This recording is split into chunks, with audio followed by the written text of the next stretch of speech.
We are witnessing nothing short of a political earthquake, a moment that feels less like routine news and more like a national turning point.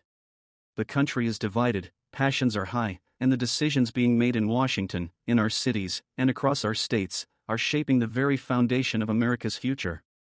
What we are seeing tonight is unprecedented in scope, and every American watching at home needs to understand the weight of this moment. Let's start with a story that has set off a firestorm across the political spectrum. An alleged MS-13 gang member, Kilmar Abrego Garcia, is once again in the headlines after being arrested by ICE, facing possible deportation to Uganda. Instead of outrage over gang violence or concern for community safety, Democrats rushed to his defense. In fact, outside the ICE offices in Baltimore, Democratic activists gathered, not to demand justice for victims, but to literally sing songs in solidarity with the alleged gang member. Songs, outside a federal law enforcement facility, as though this were a celebration. Many Americans are scratching their heads wondering what message does that send to families whose loved ones have been victims of violent crime. And it doesn't stop there.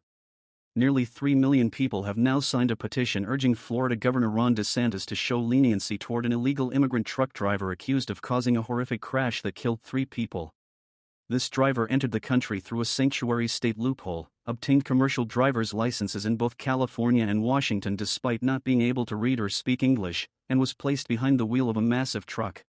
Families are grieving, lives have been shattered, and yet millions are rallying to defend the individual accused of reckless actions that ended innocent lives. Will Governor DeSantis bow to pressure, or will he stand firm on enforcing law and order? That's the question many are asking tonight. But what we must understand, America, is that this is not just about individual cases. We are living through what can only be described as an inflection point. This is a moment in history unlike any I've seen in my lifetime. The Democratic Party has shifted so radically to the left that its leadership is now defined by figures openly embracing socialist and Marxist policies, whether it's the Squad, Senator Bernie Sanders, Representative Jasmine Crockett, or California Governor Gavin Newsom, who seems more interested in trolling opponents on social media than solving his state's crises. On nearly every major issue, the radical left finds itself on the wrong side. And the consequences are hitting hard-working American families directly. Over the last 7 months, President Trump has pushed forward bold changes, transforming the economy with pro-growth policies, cutting taxes, creating millions of career-level jobs, and restoring order at the border.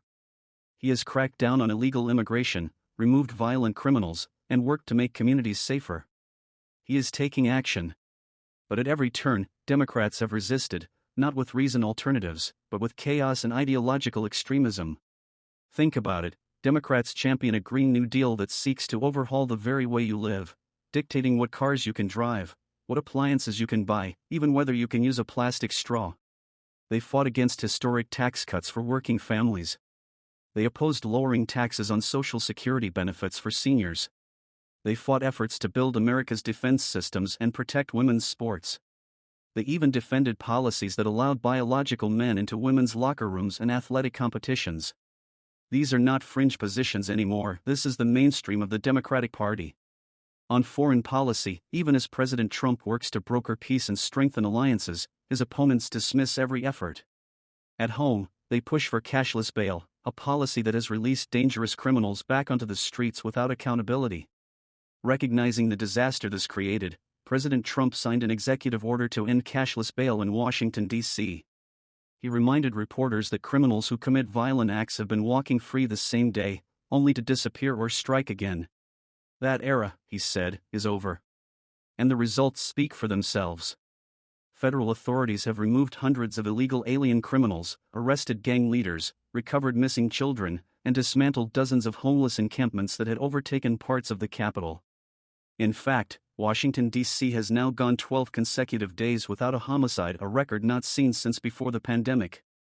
This is not theory. This is not rhetoric. These are measurable results. But the message from the White House doesn't end in D.C. President Trump has warned leaders in other struggling cities that they too may soon see federal intervention. Baltimore, for example, has been plagued by decades of crime, corruption, and decay. In Chicago, violence has spiraled so far out of control that the city has become internationally known for its shocking homicide rates. Yet instead of welcoming help, Chicago's mayor delivered a fiery speech, accusing the president of tyranny, calling on citizens to rise up against federal support, and threatening legal action to block outside intervention. In other words, city leaders would rather wage political battles than save lives. The Illinois governor joined in, defiantly telling the president that Chicago does not want his help. Meanwhile, the grim reality remains: 6 people were killed and 27 others injured in shootings across the city in a single weekend. Families continue to mourn, neighborhoods continue to suffer, and local officials continue to insist they don't need assistance. But polls tell a different story. The Chicago mayor's approval rating has plummeted below 7%, reflecting just how fed up ordinary residents are with leaders who care more about politics than public safety.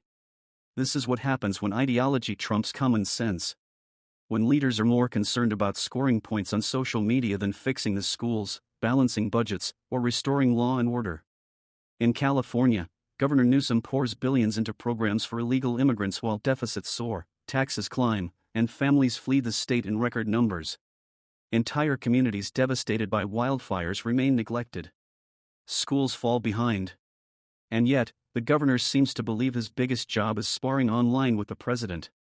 So I ask you, our viewers, do you believe the president is right to step in and restore law and order in cities that refuse to act, or should local leaders continue down the same path that has failed their residents for decades? We want to hear from you. Share your thoughts in the comments below.